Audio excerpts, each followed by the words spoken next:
Over on my YouTube channel, Level Up Cartooning, we're drawing the witch from Snow White. If you're familiar with the movie, then you know the witch is really Snow White's stepmother, the evil queen, Grimhilde. A few facts about the witch, who is sometimes referred to as the Wicked Witch, not to be confused with the Wizard of Oz, or simply the Old Hag.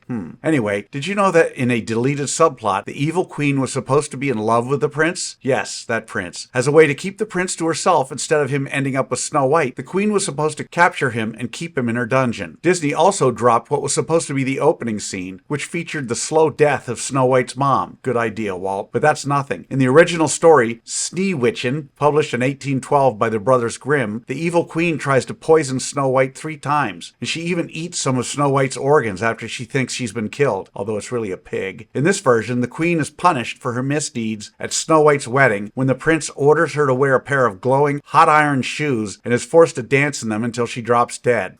Wow. I'll leave you with this one. In Disney's Snow White, Lucille Laverne, the voice of the Wicked Queen, had to make the witch's voice slightly different, which she did by removing her false teeth, giving her that old hag wicked witch quality. Follow me here and go to my YouTube channel, Level Up Cartooning, for the full video on drawing the witch from Snow White and hundreds of other lessons.